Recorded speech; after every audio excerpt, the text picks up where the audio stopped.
Hello friends, welcome back to the channel. It's Artsy. As I'm working on some various dailies in Animal Crossing, like I do, I'd like to talk about the newest moral outrage in the gaming community that isn't particularly groundbreaking or important. Really, it doesn't matter, but I still want to talk about it since I have a bit of a background revolving conflict, nonviolence, and risk assessment. It has to do with subtle violence in cozy games and other ridiculous buzzwords revolving wholesome games and nonviolence.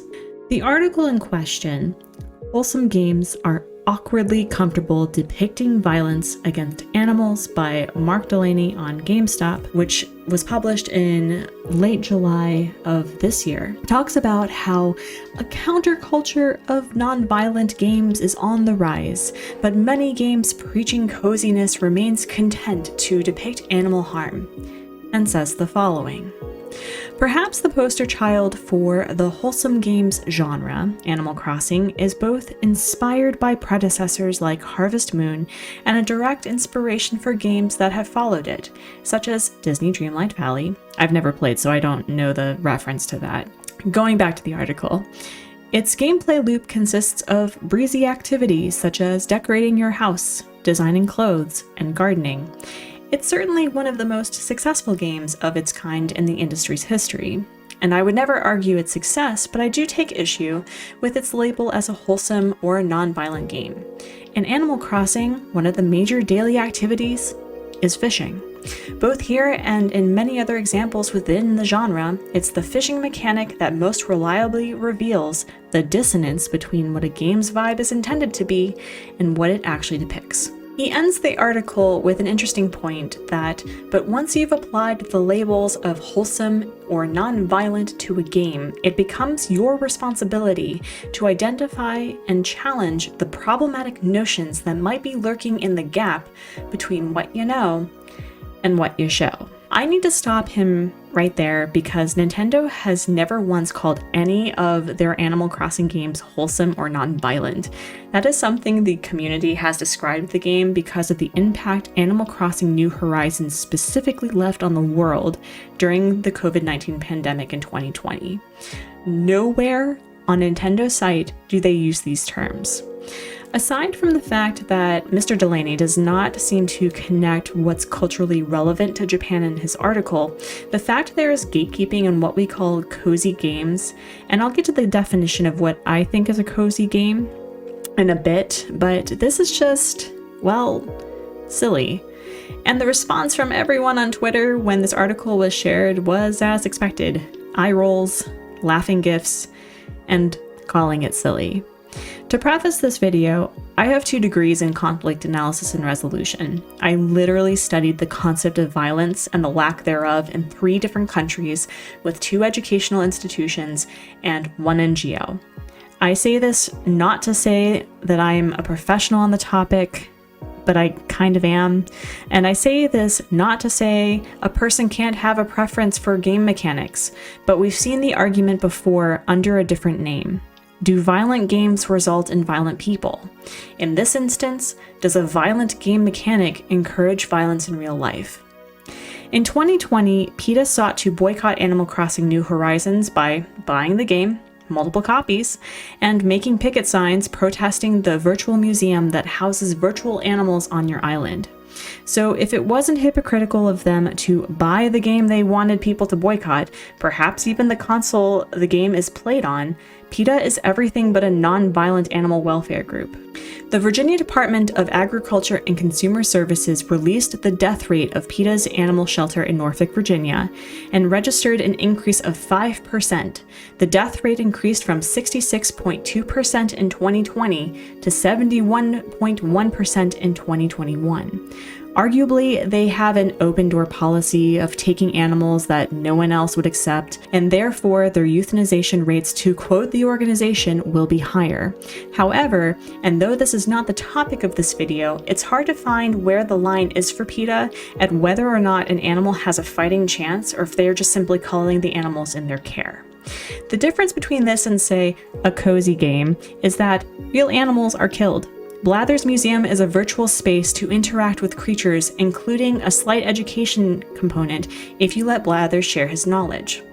But let's go back to the article and the topic of subtle violence. I've noticed that as Animal Crossing New Horizons becomes shelved as an oldie but a goodie game to stream, many content creators who started their journey with Animal Crossing New Horizons are looking for new games that have a similar vibe.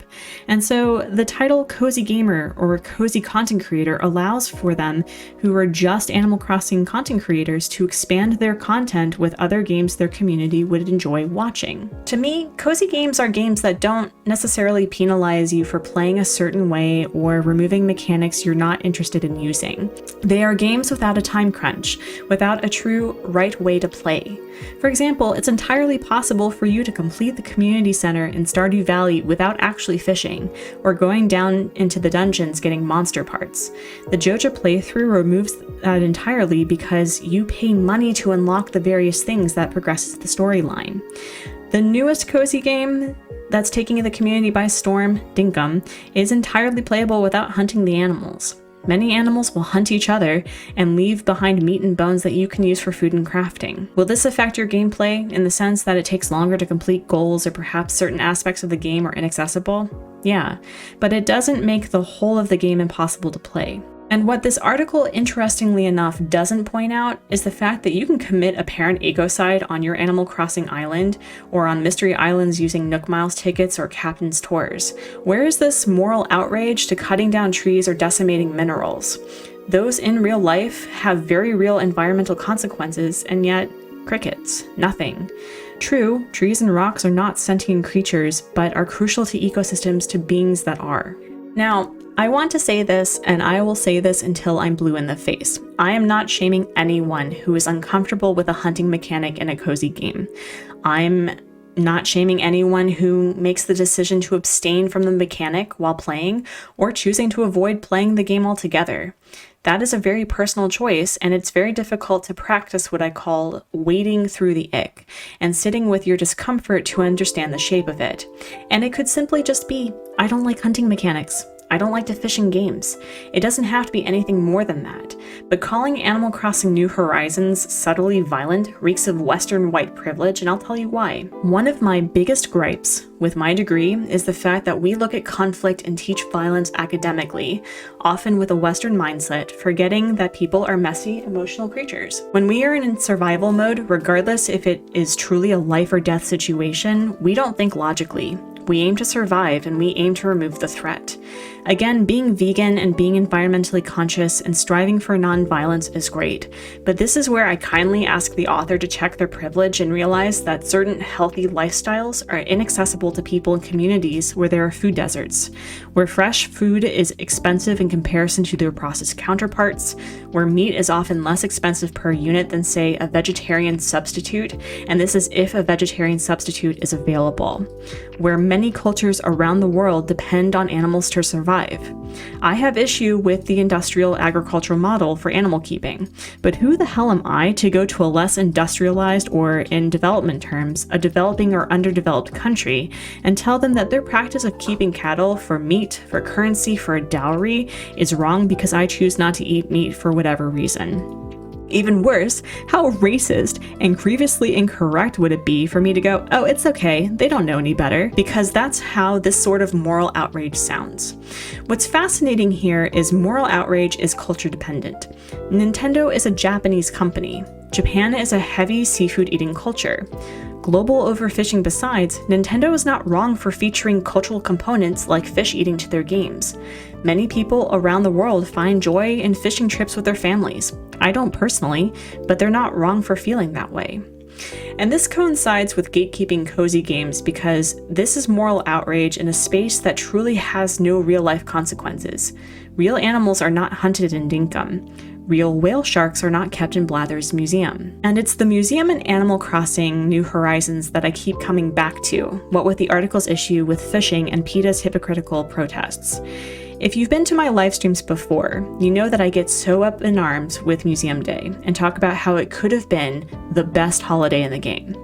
Museum Day is a day that celebrates educational institutions with cute stamping stations and lets you revisit what I think is the most beautiful building in Animal Crossing New Horizons, with the most NPCs, Blathers, Red, Celeste, and Brewster, connected to it. What I had hoped for the holiday doesn't take away from the fact that it is a beautiful and underutilized space, with a curator that is clearly passionate over the exhibits that he cares for. Yes, even the insects. I bring up the whale sharks because they are my favorite shark, a top favorite marine creature next to the cow-nose ray and the nudibranch. If I could have a collection of whale shark plushes, clothing, stickers, I guarantee you I would. But as it stands, I refuse to support aquariums that 1. Put on shows using sea mammals like dolphins and orcas, and 2. Have whale sharks as part of their exhibits for the same reason. These creatures do not thrive in captivity because they require huge spaces of territory, like thousands of miles, and when in captivity, their lifespans are drastically reduced by decades. And yet, I love seeing a whale shark in my museum in Animal Crossing.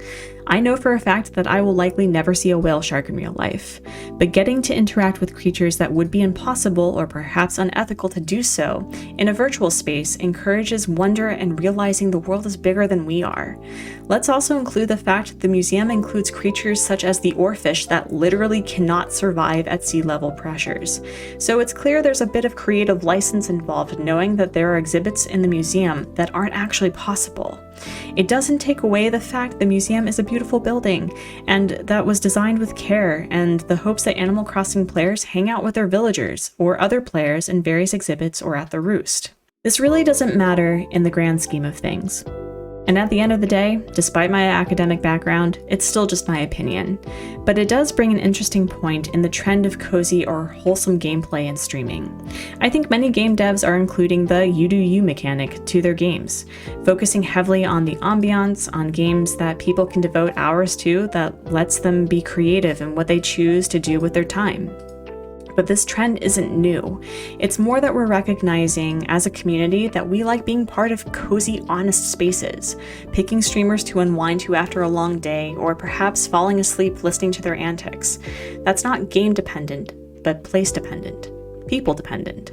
So, if you've made it to the end of this video, I'm super curious about your thoughts regarding this article, regarding the cozy title for gaming and content creators. Are there mechanics in games that you refuse to participate in, for whatever reason? Let me know in the comments section below, and don't be afraid to disagree with me, or to add considerations I didn't think of. As always, thanks for watching, and I'll catch you next time. Bye!